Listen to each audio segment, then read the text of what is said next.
afternoon. With me now is Congressman Ted Lieu of California. He was an impeachment manager earlier this year, and New York Times Washington correspondent Michael Schmidt.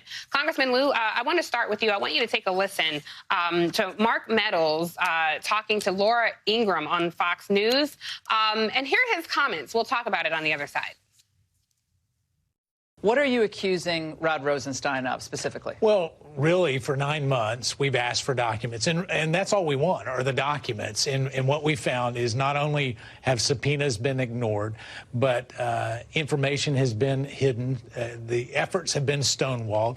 And I guess for us, it's all about transparency so the American people can judge for themselves. And so, you know, they may be able to ignore Congress, but they can't ignore the American people. Congressman, it's all about transparency for the American people. Your thoughts on Mark Meadows' words tonight, given the news and situation we're in today? Thank you, Tiffany, for your question. While Democrats are delivering for the people with our historic infrastructure law, you have Republican enablers like Steve Bannon and Mark Meadows who are flouting the law. And Americans need to ask, what is Mark Meadows and Steve Bannon hiding from the American people about what they said or did on January 5th and January 6th, and what did the former president do or not do on those crucial days? And the questions that the committee is eager to get answered. Michael Schmidt, I reminded the viewers in the last block, but I just want to punctuate this point. Steve Bannon is a long-established liar.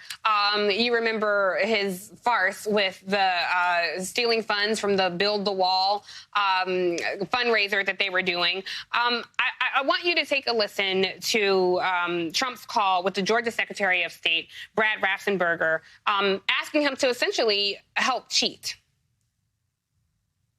There's nothing wrong with saying that, you know, that you've recalculated. So, look, all I want to do is this. I just want to find 11,780 votes, which is one more than we have. Who coordinated this call? Chief of Staff Mark Meadows. Who does Trump surround himself with? Steve Bannon, a well-documented liar. What's your take on this situation, and what message do you think, or what do you think this means for the 30-plus other people who've been subpoenaed by the Select Committee?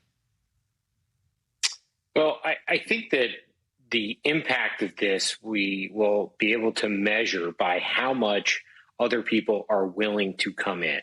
The biggest problem that this investigation has is time. The Democrats want this investigation to be done by the late spring, early summer of next year to make sure that they have a detailed, authoritative narrative of what happened around the election heading into the 2022 midterms. That is their goal. Now, are people like Steve Bannon able to throw a wrench in that investigation by not cooperating? There are other people that have obviously indicated that they are going to take a similar stance to Bannon. They have not been as dismissive as Bannon. They have engaged the committee in some way. But what you have here, what we'll have to see, is that do other people fear being charged by the Justice Department like Bannon? And do they come in and participate? And do they participate in fulsome ways that illuminates the major questions around what happened in the lead up to the insurrection and during it? So it's an extreme and extraordinary measure by the Justice Department here. It is sending a clear message, but we'll have to see how much others respond to it to really know the true impact on the fact gathering of the committee. Congressman, Michael makes a good point, and we talked the last block with our guest, Elie Mystal, who laid out a really scary calculus that even now, after this indictment, people can delay until it's time for midterms. And if the Republicans take over the House, if they take over Congress, then all these may go away. I think that's part of their plan. I want you to take a listen to Steve Bannon on his podcast, and this was right from today, right before the indictment came down. We'll talk about it on the other side. Remember, there are no whining and no tears in the war room. We're taking action. And that action is we're taking over school boards, we're taking over the Republican Party through the precinct committee strategy, we're taking over all the elections. Suck on this. Suck on this. What do you make of Steve Bannon's remarks? Look, I have to say there is some accuracy to that, with Republicans aggressively trying to target local school boards, state legislatures, introducing voter suppression schemes, et cetera. What's your thought here? First of all, I agree with Michael and Ellie that time is an issue.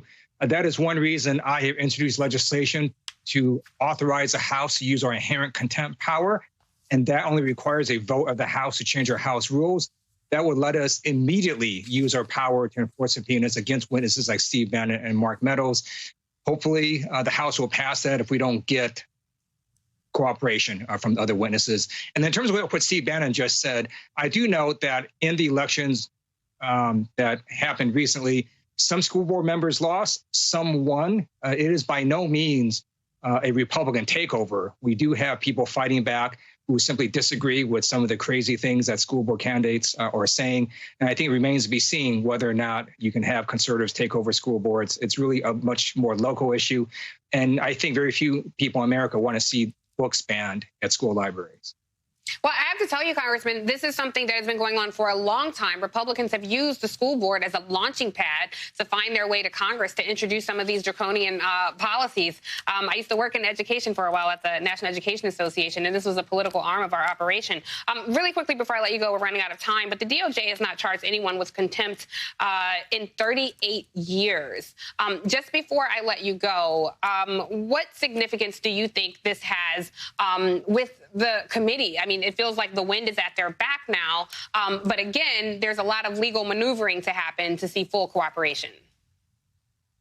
Well, no one wants to be indicted. And the consequences for this are not only a fine, but also possible jail time. So if you're not Steve Bannon, if you're the other witnesses out there and you don't really want to go down in flames, you may just want to cooperate with the committee right now, knowing that the Department of Justice is going to indict you if you simply ignore congressional subpoenas.